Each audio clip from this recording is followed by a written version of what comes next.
Bonjour à toutes et à tous. Le client ne te respecte pas. Ben, souvent parce que tu ne te respectes pas. Ben oui, je sais que ce que je dis c'est un peu brutal, mais écoute jusqu'au bout. Euh, Lorsqu'un client négocie tout, repousse sans cesse, ne respecte pas les délais, te fait attendre, disparaît après un devis, ben, la première réaction c'est de se dire mais quel manque de respect quand même. Et si c'était pas lui le problème? Parce qu'un client teste toujours la solidité de ton cadre, toujours. Et s'il sent que tu as besoin du deal, que tu hésites à dire non, que tu acceptes tout, que tu es un vendeur un peu déguisé en mendiant, comme je peux le voir parfois, que tu ajustes sans limite, ben, il va s'adapter. Pas par méchanceté, je dirais, mais par instinct. Il joue sa carte d'acheteur. Donc le respect en vente, c'est pas moral. C'est pas une règle gravée dans le marbre ou religieuse ou ce que tu veux. Il est structurel, le respect. Donc un client, il va respecter celui qui cadre, celui qui ose dire non, celui qui va poser des limites, celui qui ne court pas après, en fait. Par contre, ce qu'il ne respecte pas, c'est celui qui s'excuse trop, qui baisse son prix par peur, avant même des demandes, des fois. Celui qui relance, sans cadre, ou celui qui accepte les reports infinis, comme si c'était normal. Non, il y a des moments révélateurs.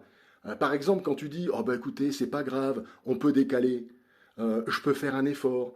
Oh, je comprends, prenez votre temps. Alors que tu penses exactement l'inverse, et je sais que souvent c'est toujours ce que tu penses, l'inverse.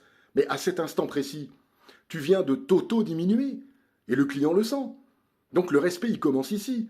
Le jour où tu vas dire calmement, écoutez, si c'est pas une priorité pour vous, bah, ce que je vous propose, c'est qu'on mette un terme à la relation, où on arrête, où on décale, où on reporte ce que vous voulez. Le fait de dire, écoutez, moi, vous savez, je ne peux pas travailler sans décision claire. Par exemple, le fait de dire aussi, moi, je ne peux pas baisser mon prix sans engagement de votre part. Ou alors, si ce timing ne vous convient pas, bah, écoutez, tout va bien, on va essayer d'en trouver un autre, et si ce que je vous propose ne convient pas, eh ben tant pis.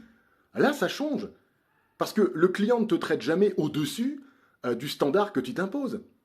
Donc si tu acceptes le flou, les reports, les négociations sans fin qui aboutissent jamais, le manque d'engagement, ben, ne parle pas de manque de respect. T'as seulement, je dirais, simplement même enseigné au client comment te traiter. Si tu te conduis comme, je suis désolé, mais comme une espèce de serpillière, de tapis d'entrée sur lequel on peut s'essuyer les pieds, mais t'as des gens qui en profitent. C'est certain. Alors ça peut faire souffrir, mais en attendant, en vente, le respect, il ne se demande pas. Il ne se quémande pas, il s'impose par une posture. Il se structure. Et il commence toujours par toi. Allez, bonne journée, à très bientôt. Réfléchis à tout ça. Partage, abonne-toi. Au revoir.